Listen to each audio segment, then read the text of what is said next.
ಇಂದೇ ಡೌನ್ಲೋಡ್ ಮಾಡಿ ಮತ್ತು ನಿಮ್ಮ ನೆಚ್ಚಿನ ಶೋಗಳನ್ನು ಆನಂದಿಸಿ.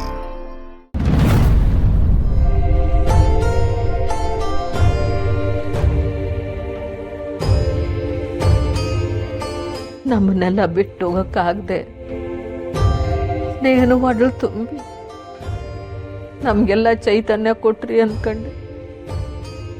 ಆದರೆ ಒಂದು ಕೈಯಾಗ ಕೊಟ್ಟು ಇನ್ನೊಂದು ಕೈಯಾಗ ಕಿತ್ಕೊಂಡ್ರೆ ಇದು ಯಾವ ನ್ಯಾಯ? ನೀವು ಯಾವತ್ತೂ ಯಾರಿಗೂ ಇಲ್ಲ ಅಂದಿಲ್ಲ. ಆದರೆ ಈ ಜೀವಕ್ಕೆ, ನಿಮ್ಮನ್ನು ಹೊತ್ಕೊಂಡಿರೋ ಈ ಜೀವಕ್ಕೆ ಯಾಕೆ ಇಂಥ ಪರಿಸ್ಥಿತಿ ತಂದಿಕ್ಕಿದ್ದೀರಿ? ಆಗ ಗಂಗಾಧರಪ್ಪ ನನ್ನ ಮಗಳ ಪಿರಾಣದ ಭಿಕ್ಷೆ ಕೇಳ್ತಿದ್ರೆ ನನ್ನ ಕಳ್ಳೆ ಕಿತ್ಕೊಂಬಂದಂಗಾಯ್ತಾ ಇತ್ತು. ಯಾಕೆ ನಮ್ಗೆ ಪರೀಕ್ಷೆ?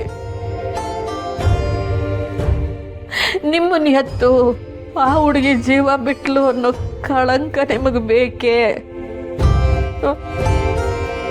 ಮೊದಲೇ ಸಿರಿ ನೊಂದಿರೋ ಜೀವ, ಅದಕ್ಕೆ ಮತ್ತೆ ಮೋಸ ಆಗ್ಬೇಕೆ? ಒಂದು ವೇಳೆ ನಮ್ಮ ಸ್ನೇಹ ಕೈ ಬಿಟ್ಟು ಹೋಗ್ಬಿಟ್ರೆ ನೀವು ಹುಟ್ಟಿದ್ರಿ ಅನ್ನೋ ಸಂಭ್ರಮಕ್ಕಿಂತಲೂ ನಾವು ಅವಳನ್ನ ಕಳ್ಕೊಂಬಿಟ್ಟು ಅಲ್ಲ ಅನ್ನೋ ದುಃಖನೇ ಹೆಚ್ಚಾಗ್ಬಿಡ್ತದೆ. ತಾನು ಸತ್ರು ಪರವಾಗಿಲ್ಲ, ನೀವೇ ಭೂಮಿಗೆ ಬರಬೇಕು ಅಂತ ದೊಡ್ಡ ಮನಸ್ಸು ಮಾಡಿರೋ ಆ ಹುಡುಗಿ ಜೀವಕ್ಕೆ ಏನೋ ಅನ್ನೇ ಆಗ್ದಂಗೆ ಕಾಪಾಡಿ ಅಮ್ಮವ್ರೆ, ಕಾಪಾಡಿ.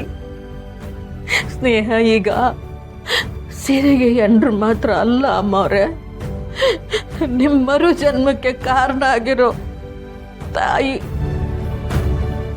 ನನಗೆ ತಾಯಿ ಸ್ಥಾನ ಕೊಟ್ಟಿರೋ ಕೂಸು ಅದು. ಆ ಕೂಸು ಕೈ ಚಾರ್ದಂಗೆ ನೋಡ್ಕೊಳ್ಳಿ ಅಮ್ಮವ್ರೆ, ನೋಡ್ಕೊಳ್ಳಿ. ಇಲ್ಲಿ ಗಂಟ ಅವಳು ನಮಗೆ ಹೋಟೆಲ್ಲ ಮಾಡವಳೆ, ಈಗ ಪಿರಾಣ ಕೊಡೋಕ್ಕೂ ತಯಾರಾಗಿ ನಿಂತ್ಬಿಟ್ಟವಳೆ. ಆ ಹುಡುಗಿಗೆ ಏನೂ ಆಗಬಾರ್ದು ಅಮ್ಮವ್ರೆ. ಈಗಾಗಲೇ ಸಿರಿ ತಾಯಿನ ಕಳ್ಕೊಂಡು ಎಂಡ್ರನ್ನ ಕಳ್ಕೊಂಡು ಅರ್ಧ ಜೀವ ಆಗ್ಬಿಟ್ಟವನ್ನೇ. ಈಗ ಆ ಹುಡುಗಿನಲ್ಲೇ ತಾಯಿನ ಎಂಡ್ರನ್ನ ನೋಡಬೇಕು ಅಂತ ಕನಸು ಕಾಣ್ತಾವನೆ. ನಿಮ್ಮ ಮಗನಿಗೆ ನೀವೇ ಮೋಸ ಮಾಡಬೇಡಿ, ಮೋಸ ಮಾಡಬೇಡಿ. ನಂಗೆ ಗೊತ್ತು ನೀವು ನಿಮ್ಮ ಊಟಕ್ಕೋಸ್ಕರ ಇನ್ನೊಂದು ಜೀವನ ಬಲಿ ತಗೊಳಕ್ಕಿಲ್ಲ ಅಂತ.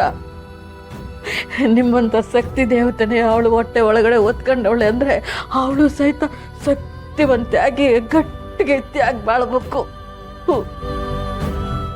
ನಮ್ಮ ಸ್ನೇಹಿಗೇನು ಆಗಬಾರ್ದು, ಅವಳಿಗೇನು ಆಗ್ದಂಗೆ ನೀವೇ ಕಾಪಾಡಬೇಕು. ಇಷ್ಟು ದಿವಸ ನೀವು ಬದುಕಿದ್ದಾಗ ನೀವೆಲ್ರಿಗೂ ತಾಯಿ ಆಗಿದ್ರಿ. ಈಗ ಅವಳು ನಿಮಗೆ ತಾಯಿಯಾಗಿ ಬಾಳಿ ಬದುಕಬೇಕು ಅಂದರೆ ಅವಳನ್ನು ನೀವೇ ಉಳಿಸ್ಕೋಬೇಕು. ಅವಳನ್ನು ಕಾಪಾಡಿ ಅಮ್ಮರೆ, ಅವಳನ್ನ ಕಾಪಾಡಿ ಅಮ್ಮರೆ, ಕಾಪಾಡಿ.